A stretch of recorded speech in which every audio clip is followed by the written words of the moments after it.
With all eyes on the Red Sox Major League roster right now, I take a second to look at the current state of their farm system going into the 2023 season. You are Locked On Red Sox, your daily Boston Red Sox podcast. Part of the Locked On Podcast Network, your team every day.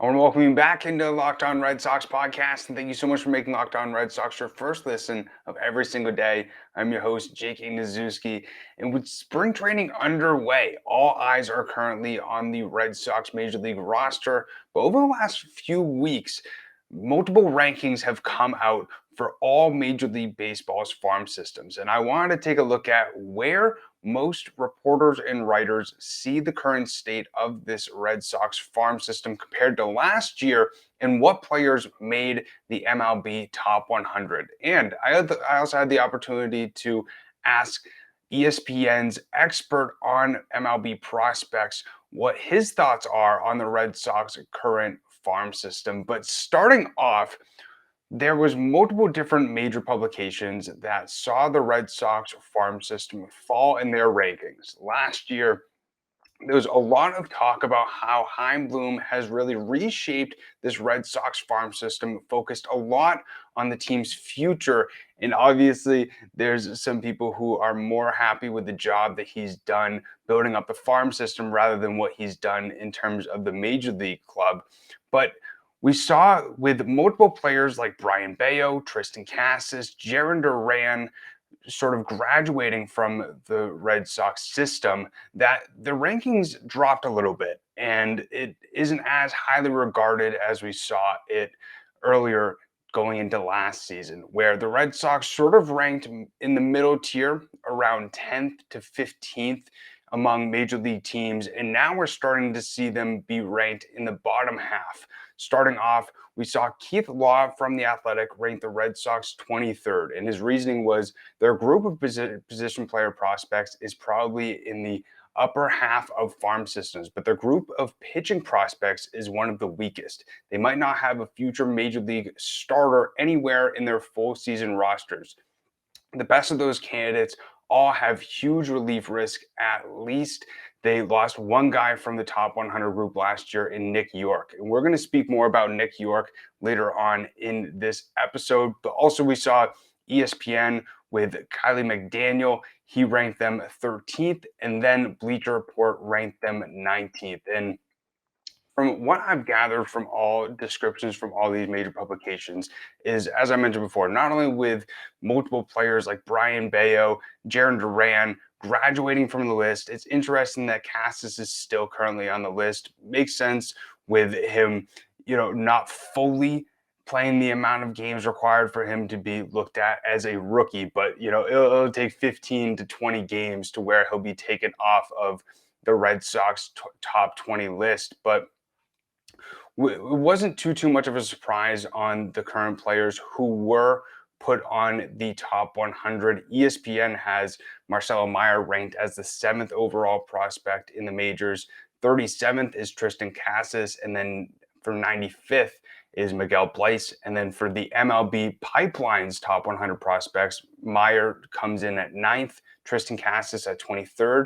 86th is Ceddanne Rafaela, and then 93rd is Miguel Bleis. And the one thing that I was a little bit surprised about in terms of Kiley McDaniel's rankings for the top 100 is that he left out Ceddanne Rafaela, who was named the minor league player of the year, really broke out not only in terms of offense, but also defense, made some acrobatic catches, not only robbing home runs, making some insane diving catches, also flashed off some speed, stole over 20 bases, and also showed off some power as well. But the one thing that shocked most people is that when you look at the MLB Pipeline's top 100, Bleis is 93rd with Rafaela 86th, and then Bleis is 95th in ESPN, but Rafaela is left off. So very curious to see sort of how both of those players sort of play out. If Ceddanne Rafaela's last season was a fluke, and maybe, we'll see Kiley McDaniel keeping him off of his list as justified, or if he'll continue to surge up the rankings and really continue to bounce off of his incredible 2022 season and maybe make it look like he should have been more highly regarded in terms of at least Kiley McDaniel's list. But overall, this wasn't a major surprise for me in terms of where not only the specific players ranked on the top 100, but also where the Red Sox farm system ranked in general. But the one thing that multiple fans were a little bit frustrated with is how a lot of fans who are especially uh, really have liked what Heim Bloom has done so far in his tenure, really focusing a lot on the Red Sox overall future rather than their overall present team, put a lot of stock in, especially their responses or defenses against Heim Bloom or trying to defend what Heim Bloom has done thus far, in really pointing to where the current state of the farm system is and really talking about how he's built up this farm system compared to what Dave Dombrowski did, which was absolutely gut it. And, obviously going into the 2019 season, the Red Sox farm system was ranked 30th. So we've definitely seen a lot of positives from what Bloom has done in terms of not only trades, but adding guys through the Rule 5 draft, and also just his great job of drafting quality players, like Marcelo Meyer, Ramon Anthony, Mikey Romero as well. But, you're not really seeing what he's been able to fully do through what these analysts and reporters are ranking them, and especially with how much stock the Red Sox, not only fandom, but also front office, has put into the future, seeing this team be ranked in the mid to lower half, kind of like with what we saw with Keith Law 23rd, Bleacher Report 19th, and ESPN 13th. It's tough to really be super excited about the Red Sox future when the rankings are so low. And especially with how each of these players who are in the top 5 of the Red Sox prospect rankings, most of these players are 2 to 3 years out. Obviously Tristan Casas at the higher part, he's going to be the starting first baseman for the Red Sox, but Marcelo Meyer most likely 2 to 3 years away. Ceddanne Rafaela 1 to 2 years away. Miguel Bleis probably 3 to 4 years away. But looking right now at the MLB top 10 from the MLB pipeline, Marcelo Meyer coming in at number 1, batted .280 with 13 home runs and 53 RBIs in his first full professional season. Then we saw Tristan Casas come in at number 2. And as most of you know, he'll be the starting first baseman for the Red Sox on opening day.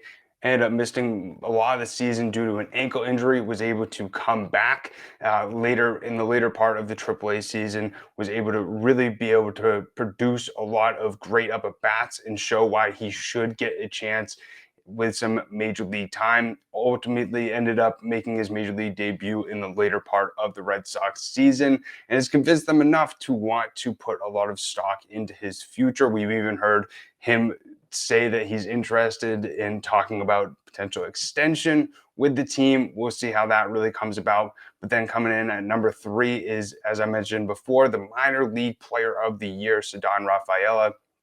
He was ranked number 37th in terms of Keith Law from The Athletic's top 100 list. Law ended up calling him a potential star on both sides of the baseball.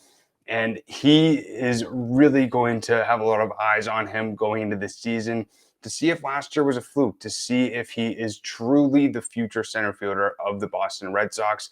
And then coming in at 4 is Nick York. As I mentioned, going to speak more about him later on in this episode. At 5, we got Miguel Bleis, the 18-year-old, hit .301 with 5 home runs and 27 RBIs. Has a lot of noise surrounding his name. Very curious to see how he's able to make an impact once he starts to climb up the farm system rankings and also in terms of the different classes. And then we got Brian Mata, ended up having a strong appearance after coming back from Tommy John surgery, ended up starting the season with Portland in AA, and then ended up really showing what he has once he got called up to the Woo Sox. Struggled a little bit in terms of his control with his first few starts in Worcester, but then really started to show why he is such a valuable prospect in this system.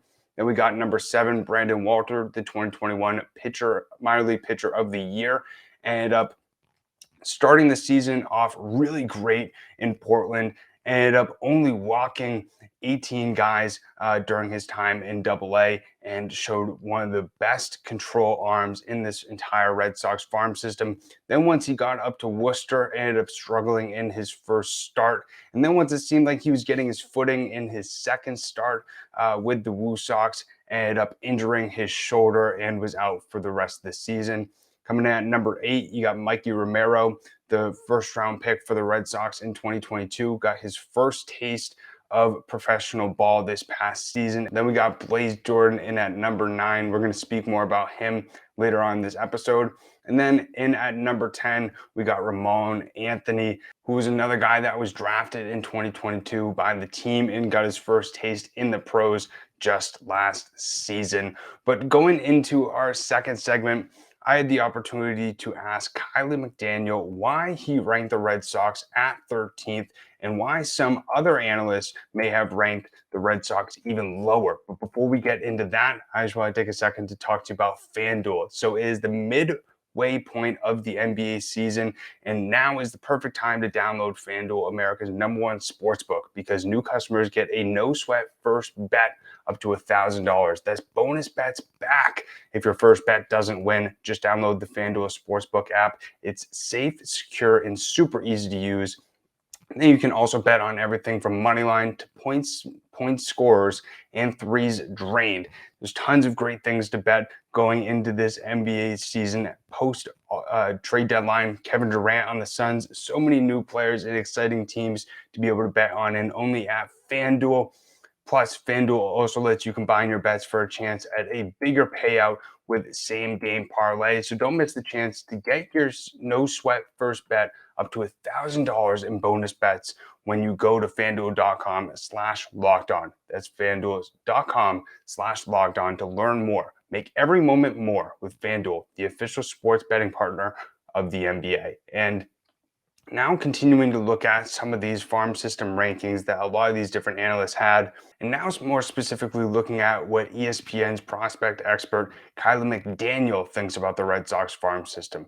Let's hear what his thoughts are when I asked him about where the current state of this Red Sox farm system is and why he ranked their farm system where he did. So you sort of referred to it in the article and in the tweet I put out this morning, that the method with which that I started with Fangraphs with Craig Edwards' work and Eric Longenhagen and I did together there. We didn't like the idea of just lining, essentially putting paper on the wall and putting, here's the top 30 for all 30 teams. There's 900 data points. Who's the number 11 and number 14 farm systems? Like, that seems like completely absurd to me that like somebody could look at that without having like a grade next to the player, or having the way we do it where there's like a dollar value that goes with the grades. Like hitter and pitcher is a little bit different. There's a bunch of different tiers. There's all kinds of things that go into it. And obviously that's subjective, maybe half and half subjective, objective to make the grade for the player. But also like the team tells us what they think he is. The rival teams that are trying to trade for him tell us what they think it is. So like, it's obviously like a lot of people agree generally on what the player is worth. And then empirically, this is the dollar value that makes sense to it. We've had multiple like teams that are considered smart tell us we do a version of what you do, and oftentimes use your rankings as like an input into our own system. So like there is like an independent verification that we're generally on the right track with these sorts of things. I say all that to say, Marcelo Myers is the 7th prospect in baseball. Cassis is the 37th. There's a giant gap. If you're like the 120th prospect, you're worth like $8 million. And if you're like the 300th prospect, you're worth like $5 million. Like that gap seems like a lot, but the value is not very big, because obviously like a good month or two, you can make that jump pretty quickly. Whereas Meyer and Cassis together are worth almost $100 million. So it's like you can have 10 guys make the jump, and that's like 20 mil, and that's just half of one of those guys. So the point I'm trying to make is having 2 guys at the top, most teams do not have that. All the guys in the bottom half, all the teams in the bottom half of the rankings. And so just by having those 2, it makes the entire farm system look better, even if everything below it is going terribly, which is not what's happening. But if that is what was happening, the problem will be when they both graduate, you're going to be like 29th, because then you don't have anybody in the top 100, no one's improving, whatever. And I would imagine, as I can't speak for other people or BA or Pipeline or whatever, when they do a farm system ranking, I would imagine when they do I don't think they do this exact process. I think they do a version of eyeballing, being like, well, I'll take these two guys, those two guys, or whatever it is. I don't think they're quite adjusting at the same level that I and Fangraphs do, where we say, oh, having Myron Cassis like automatically makes them, 22nd or whatever. Just those two guys alone takes them out of the bottom 5, because those teams down there, their farm systems are worth less than those two guys. So I would imagine if we're going to sit there and go piece by piece with, my rankings and somebody else's, that's probably the gap, is that we have found empirically that having a guy in the top half of the top 100 is worth more than people would guess, even people that do this as a profession. And they would probably say that we're overrating it, or our, methods to our, research isn't quite as good. And, we make edits to these things all the time. And maybe they don't think these guys are top half of the top 100. There's a bunch of reasons why you can disagree, and you can kind of both be right and have like some rigor to how you're landing there. But for me, I can't put them very low, having those two guys and having any semblance of a system behind that, which I think, as I mentioned in the comment, having, Rafaela and Blyce and Jordan and Romero and all these guys that are pretty good or improving or, making the leap. It's like, well, they kind of have to be in the middle tier based on how I've evaluated. You can't really come up with a different answer based on the way I approach this, but, reasonable people approach that differently. So there you have it. Now you understand why Kiley ended up ranking the Red Sox 13th on his list. And it was very interesting for me to sort of hear and understand exactly how they go through the process of ranking these different systems, how it's more of a money aspect and putting money values on these players rather than just going through each of these different teams, each of these different players, and sort of stacking it up like that. But I hope you were able to understand and get a little bit more of an insight on why not only ESPN ranked the Red Sox at 13th, but maybe how some other organizations might do it similarly. But then he also was able to speak on some different players that Red Sox fans should keep an eye out on in terms of minor league players going into this season. Now let's listen in to what his thoughts are on that. You'll see it in the write-ups. I did have Nick York in a very good spot when I'm sitting around the list to Red Sox sources and people that scout the system. And I got an interesting response from a couple of numbers-oriented teams, which was because they told me to move him higher, and I was like, why? Because pretty much nothing in the profile of how he performed last year suggested that he beat expectations. And they were telling me, without giving away their sort of behind the scenes stuff, that his strikeout and walk rates were both significantly worse than his swing decisions and what he was doing pitch by pitch would tell you they should be. So they were like, if you're looking at that and then looking at his power output and whatever, we think he should have had better outcomes, suggesting multiple percentage points on both numbers should have been different. And if you then go back and look at his numbers as young for the level, playing a position that matters, if you then adjust those a little bit, then adjust his outcome some based on being in the count, being in the count a little bit longer, not having some strikeouts, maybe getting a couple, favorable counts as opposed to unfavorable counts, you're like, oh, okay, I can see how a team that values these sorts of things and has an advanced model, because I was hearing those sorts of things being said about prospects 5-6 years ago by one or two teams. I get the feeling half the league probably has something like that now. But I think his season, similar to Anthony Volpe's first half of the season, was a statistically significant unluckiness, but it was with Volpe, it was ball and play luck that you can just kind of see from his BABIP and kind of understand what's going on. And with York, it seems advanced enough that unless you ask specific questions of really smart people that don't mind telling you stuff they shouldn't tell you, that was something under the radar, which tells me keep an eye on him early next year. There might be what you thought he would have done last year. He might start doing it again because he might have arguably been doing it last year. He just kind of got unlucky. I would also say Blaze Jordan is another guy that I've been seeing since he was a freshman in high school, when people were calling him Bryce Harper, and that was ridiculous then, and it's still kind of ridiculous now. But the thing he was really good at was the hit tool, the approach, and the raw power were all real as a 13-year-old. That's when people got excited. But he was a maxed out frame. It was well, he's not going to improve very much the next couple of years because he can't really improve. Whereas all these guys that are not very good at 13, they're all getting bigger and stronger and changing. However, that hit approach power combo has continued to be very good the entire time. He's still young for his level now. And while I think he's probably just a right-handed hitting first baseman that doesn't have all-star potential, it seems he now is likely to be a pretty good big leaguer. I don't know who that is, or if that's going to get people really excited to hear that. I think maybe they'd rather hear the guys in the DSL that are, have giant tools and, may never make the big leagues. Might be a little more exciting, but York and Jordan were the two guys where before I got the feedback. I was a little surprised to hear that. And then you start sort of putting things together and you're like, oh yeah, okay, yeah, I could see, like, these guys are big leaguers, they're showing big league ability. Like, there's a little bit, I think, of prospect fatigue tied to both of them, and I was guilty of that as well. That, showing everyday tools and continuing to do it and being on for the level, I think, is a little underrated by the sort of prospecty Twitter internet at large. So it was very interesting to hear the two specific players that Kylie decided to point out on who you should keep your eye on in terms of their farm system going into 2023. Starting off with Nick York, 2020 first rounder, ended up really making a huge impact in his first full pro season.